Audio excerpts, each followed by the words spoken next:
عباس کا بھی میڈیکل کروایا جائے گا، کیونکہ جب تک کوئی ٹھوس ایویڈنس نہیں ملے گی، وہ ڈی این اے میچ نہیں کریں گے جو خاتون کے ساتھ زیادتی ہے، تب تک کسی بھی کو بھی ملزم نہیں گردانا جا سکتا۔ صحیح احمد فراز، جس طرح وقار الحسن نے گزشتہ روز اپنے ابتدائی بیان میں عباس کا نام لیا تھا، یہ بھی کہا تھا کہ عباس اس کی سم استعمال کرتا رہا ہے، یہ بھی کہا تھا کہ عباس بہت جلد گرفتاری بھی دے دے گا، اب اس نے دوران حراست یہ بھی انکشاف کیا ہے کہ عابد ایک عرصے سے شفقت نامی شخص کے ساتھ وارداتیں کرتا رہا ہے۔ شفقت سے متعلق اس نے مزید کیا ڈیٹیلز شیئر کی ہیں، کیا انکشافات کیے ہیں؟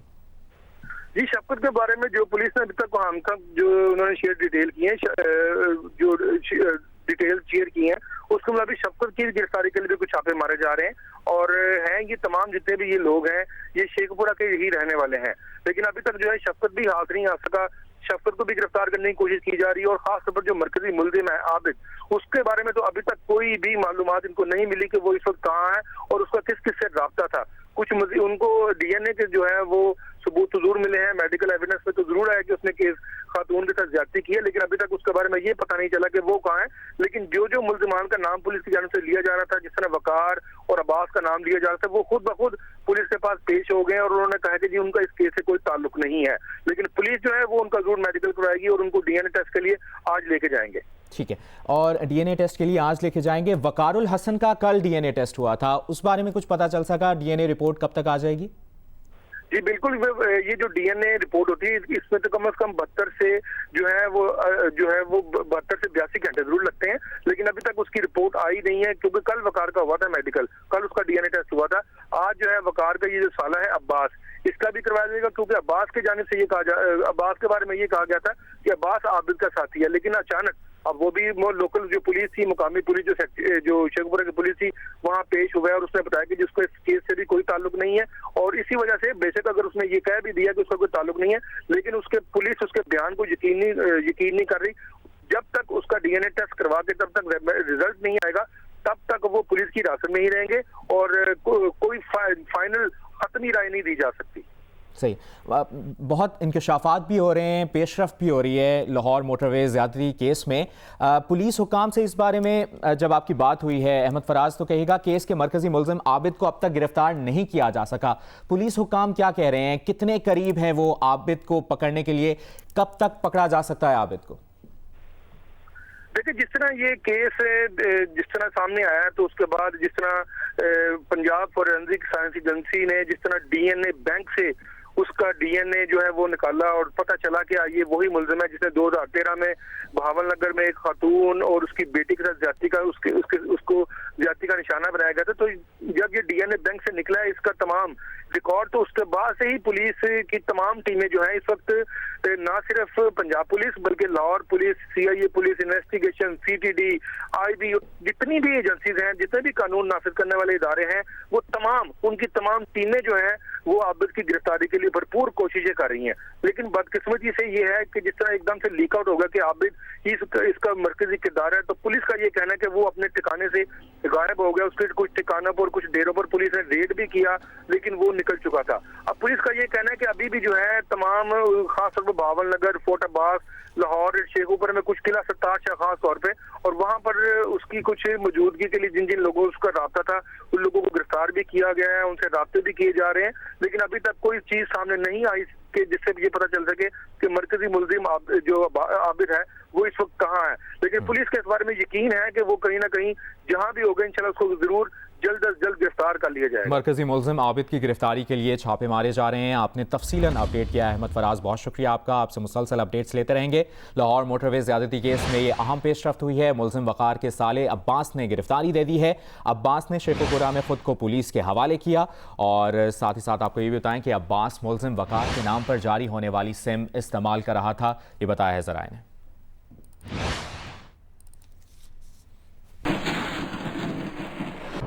Chief justice Lahore high court نے کہا ہے کہ لاہور موٹر وے پر خاتون زیادتی کیس میں سی سی پی او نے وہ جملہ بولا جس پر پوری کابینہ کو معافی مانگنی چاہیے۔ لاہور موٹر وے زیادتی کیس میں جوڈیشل کمیشن بنانے کی درخواستوں پر سماعت کے دوران چیف جسٹس نے ریمارکس دیے کہ یہ کیا انویسٹیگیشن ہے جس میں سی سی پی او مظلوم خاتون کو غلط کہہ رہا ہے، اس بیان پر سی سی پی او کے خلاف کیا کارروائی ہوئی۔ Chief justice Lahore high court نے یہ ریمارکس بھی دیے کہ بہت سے وزراء نے عجیب و غریب بیانات دیے، موقع پر جا کر تصاویر بنا رہے ہیں، پتہ نہیں انویسٹیگیشن ہو رہی ہے یا ڈرامے بازی؟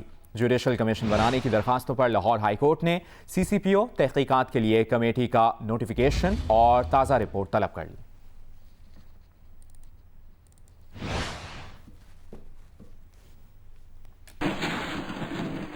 وزیر اطلاعات پنجاب فیاض الحسن چوہان نے کہا ہے کہ بچوں اور خواتین سے زیادتی کی روک تھام کے لیے قوانین تو بہت موجود ہیں، مسئلہ ان کی عملداری کا ہے۔ عدالتی نظام میں نقائص ہیں جس کی وجہ سے عابد جیسا ملزم 2013 میں بھی زیادتی کے جرم کے باوجود باعزت بری ہو جاتا ہے۔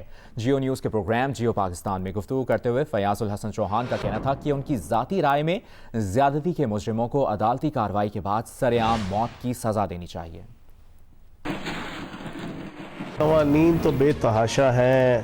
تحفظ نسواں بل جو ہے نا ہر دور کے اندر جب بھی کوئی نئی رجیم آتی ہے وہ اپنے مرکز اور صوبے کے اندر جو ہے وہ نئی امینڈمنٹس کے ساتھ نیا بل لے کے آتی ہے، بل پاس بھی ہوتے ہیں۔ اصل چیز یہ ہے کہ اس کی ایمپاورمنٹ، لا کی ایمپاورمنٹ، قانون کی عملداری، قانون کو نافذ کرنے کا جذبہ۔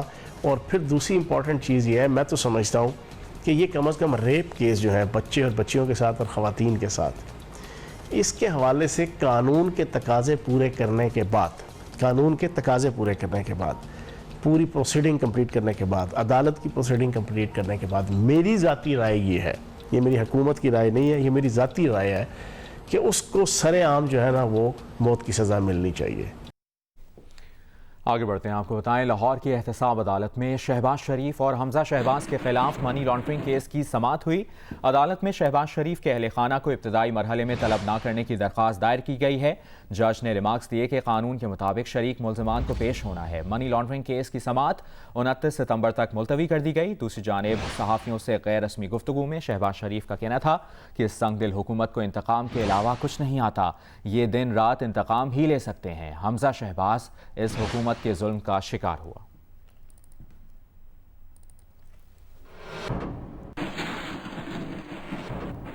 مسلم لیگ نون کے رہنما عطا تاڑر نے حکومتی ترجمان شہزاد اکبر کو جھوٹوں کا آئی جی قرار دے دیا۔ نیب عدالت کے باہر میڈیا سے گفتگو میں کہا کہ شہزاد اکبر نے کل اثاثہ جات کیس پر بیان دیا اور ان کے بیانات عدالتی سماعت پر اثر انداز ہوتے ہیں۔ وقت آئے گا شہزاد اکبر کا نام ای سی ایل میں ہوگا۔ افسوس کی بات یہ ہے کہ حکومتی ترجمان جن میں ایک آئی جی بھی شامل ہے، یہ 5 یا 6 آئی جیز کی بات ہوتی ہے، یہ 7واں آئی جی ہے، یہ جھوٹوں کا آئی جی ہے، اس کا نام شہزاد اکبر ہے۔ اس کا نیب کے اثاثہ جات کیس پہ بیان دینا اس کیس کو سیاسی بناتا ہے اور یہ بات ثابت کرتا ہے کہ نیب کے اثاثہ جات کیس کے تانے بانے شہزاد اکبر سے ملتے ہیں۔ شہزاد اکبر صاحب، آپ پردیسی ہیں، چند دنوں کے لیے آئے ہیں اور انشاءاللہ وقت آئے گا آپ کا نام ای سی ایل میں ہوگا اور آپ کو بھاگنے نہیں دیں گے یہاں سے۔ ابھی آپ کو بتائیں، اسلام آباد ہائی کورٹ نے ریمارکس دیے ہیں کہ اسلام آباد میں 50 سے زائد شہریوں کا لاپتہ ہو جانا سنجیدہ معاملہ ہے، ریاست کی ریٹ کہاں ہے؟ ایڈیشنل اٹارنی جنرل نے بتایا کہ لاپتہ افراد کا معاملہ وفاقی کابینہ اور وزیر اعظم تک پہنچ گیا ہے۔ لاپتہ شہری عبدالقدوس بحفاظت گھر پہنچ گئے ہیں۔ جسٹس محسن اختر کیانی نے ریمارکس دیے کہ یہ معاملہ وزیر اعظم اور کابینہ تک پہنچانا ہی مقصد تھا۔ عدالت نے خود جا کر کسی کو بازیاب نہیں کرانا بلکہ ریاستی اداروں کو حکم دینا ہے۔ یہ کیس تو حل ہو گیا، ابھی ہمارے پاس مزید 50 کیسز موجود ہیں۔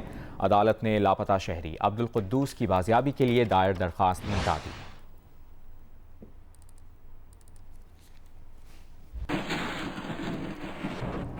اسلام آباد ہائی کورٹ میں ایک کیس کی سماعت کے دوران چیف جسٹس اطہر من اللہ نے ریمارکس دیے ہیں کہ آپ نے دیکھا ہے کہ کل ریڈ زون میں کیا ہوا ہے۔ ریڈ زون میں ایک بندہ فائر کر رہا ہے، چاہے اس کی کوئی بھی وجہ ہو۔ ریڈ زون میں لڑائی کا دوسرا فریق بھی بااثر ہے۔ چیف جسٹس اطہر من اللہ نے استفسار کیا کہ یہ تمام بڑے آدمی سمجھوتا کیوں کر جاتے ہیں؟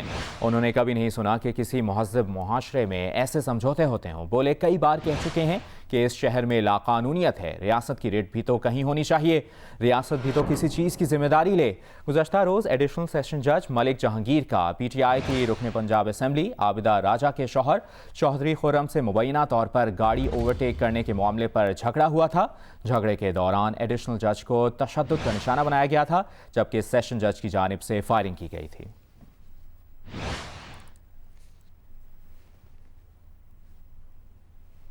لاہور کی احتساب عدالت نے منی لانڈرنگ کیس میں شہباز شریف کی اہلیہ نصرت شہباز اور بیٹی رابعہ عمران کے وارنٹ گرفتاری جاری کر دیے ہیں۔ عدالت میں پیش نہ ہونے پر دونوں کے قابل ضمانت وارنٹ گرفتاری جاری کیے گئے۔ احتساب عدالت نے دونوں خواتین کو آئندہ سماعت پر پیش ہونے کا حکم دیا ہے۔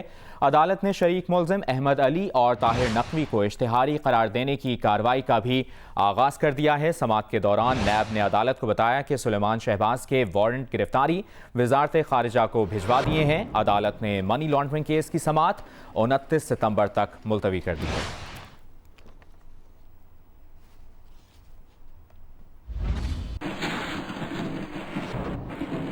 اپوزیشن لیڈر شہباز شریف نے کہا ہے کہ عوام کی ضرورت کے وقت قیادت کا غائب ہو جانا عمران خان کی شناخت بن چکی ہے۔ ایک بیان میں شہباز شریف کا کہنا تھا کہ اندوناک موٹر وے واقعے کے سبب لوگ خود کو غیر محفوظ تصور کر رہے ہیں اور عمران خان کہیں نظر نہیں آ رہے۔ آپ کو بتائیں اپوزیشن لیڈر شہباز شریف نے یہ بیان جاری کیا ہے، کہا ہے کہ عوام کی ضرورت کے وقت قیادت کا غائب ہو جانا عمران خان کی شناخت بن چکی ہے۔ انہوں نے کہا کہ اندوناک موٹر وے واقعے کے سبب لوگ خود کو غیر محفوظ تصور کر رہے ہیں اور عمران خان کہیں پر نظر نہیں آ رہے۔ عوام کی ضرورت کے وقت قیادت کا غائب ہو جانا عمران خان کی شناخت بن چکی ہے۔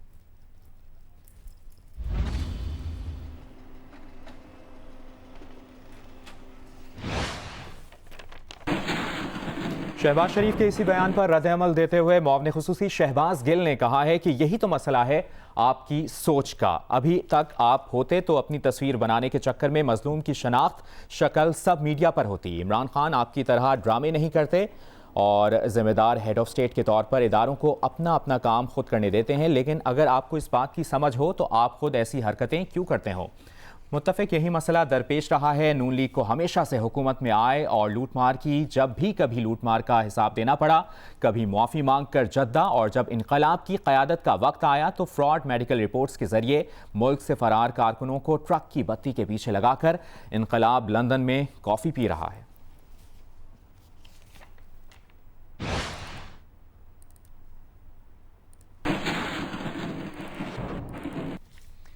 ابھی آپ کو بتائیں کورونا ایس او پیز کے تحت ملک بھر کے تعلیمی ادارے کل سے مرحلہ وار کھول دیے جائیں گے۔ تقریباً 6.5 ماہ کی بندش کے بعد کل سے چاروں صوبوں میں جامعات اور کالجز کے ساتھ ساتھ 9ویں اور 10ویں جماعت کی کلاسز کا آغاز بھی کر دیا جائے گا۔ وفاق اور صوبوں کی تجاویز کے بعد تعلیمی ادارے کھولنے کی حتمی منظوری national command and operation centre نے دی تھی۔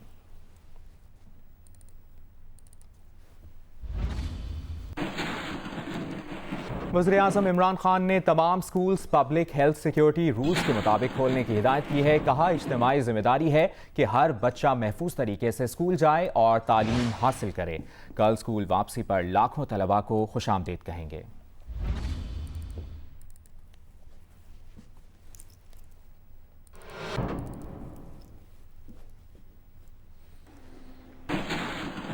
اور وزیراعظم عمران خان نے ایک بیان میں یہ بھی کہا ہے کہ اگست 2020 میں سمندر پار پاکستانیوں نے ترسیلات زر کی مد میں $2095 ملین یعنی 3 کھرب 48 ارب روپے سے زیادہ رقم بھجوائی ہے، جو گزشتہ سال اگست کے مقابلے میں 24.4% زیادہ ہے۔ جولائی 2020 میں یہ ترسیلات $2,768 ملین کی ریکارڈ سطح تک پہنچی تھیں۔ رواں مالی سال کے پہلے 2 ماہ کے دوران یہ ترسیلات گزشتہ برس کے اسی دورانیے کی نسبت 31% زیادہ رہیں۔ الحمدللہ۔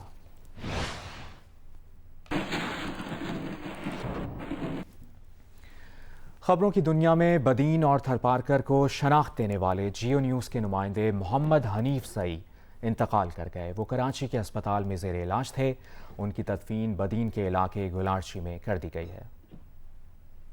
اچھرو تھر جہاں کے مکینوں کی زندگی بھی خشک ریت کی طرح بالکل خشک ہے۔ سندھ کے ضلع بدین اور تھرپارکر کی آواز بننے والے محمد حنیف زئی 13 برس سے جیو نیوز اور جنگ گروپ سے وابستہ تھے۔ تھر میں غذائی قلت کا شکار بچوں کی اموات ہوں یا پھر غربت اور تنگ دستی سے پریشان تھری باشندوں کی خودسوزی، وہ ہمیشہ دکھی انسانیت کی آواز بننے کے لیے جیو نیوز کی اسکرین پر نظر آئے۔ جہاں بات انسانی جانوں کی ہو تو وہاں پر خاموشی،